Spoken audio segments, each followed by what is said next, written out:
Dibutuhkan pemimpin yang memiliki keberanian, dibutuhkan pemimpin yang memiliki nyali.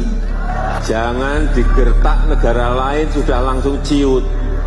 Kita sepakat hal-hal yang masalah perbatasan yang mungkin memerlukan waktu lagi. Contoh masalah Ambalat, kita sepakat bahwa kita sudah ingin mulai dengan kerjasama ekonomi yang kita sebut joint development. Tidak boleh negara sebesar Indonesia memiliki pemimpin yang gampang ciut nyalinya, digertak negara sebesar apapun. Apa jadinya kalau seorang jenderal yang seharusnya paling paham arti wilayah dan kedaulatan justru mengajak negara lain untuk berbagi wilayah yang masih kita klaim milik kita? Lucunya, dulu tukang kayu malah lebih tegas mempertahankannya. Ambalat itu bukan ladang bisnis, itu ladang harga diri. Tapi sekarang, kok kesannya malah dilelang dengan bendera kerjasama? Kita nggak anti perdamaian. Tapi kalau damai artinya ngalah sebelum berjuang, itu bukan diplomasi, itu tanda lelah. Pertanyaannya sekarang, siapa yang mulai letih menjaga tanah air ini? Jadi begini ya, kita mau bahas soal blok Ambalat. Wilayah kaya minyak dan gas di perairan Selat Makassar yang udah lama jadi rebutan, Indonesia dan Malaysia sama-sama ngaku punya hak. Lebih dari 50 tahun loh ini jadi sengketa.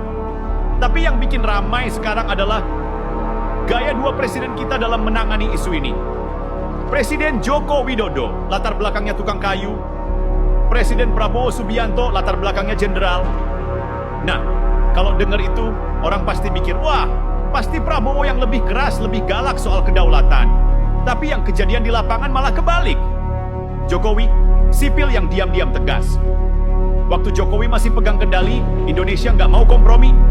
Ambalat ya Ambalat, wilayah Indonesia, titik. Diplomasi iya, tapi nggak ada tuh cerita bagi hasil. Indonesia tetap kukuh, ini wilayah kami. Jokowi nggak koar-koar. Tapi langkahnya jelas. TNI diperkuat di perbatasan. Pembangunan di Kalimantan Timur dikebut. Sinyalnya terang, kalau mau rebutan kita siap. Tapi kita lebih suka damai dengan martabat. Lucunya, yang sipil ini justru kelihatan lebih militan dalam menjaga kedaulatan.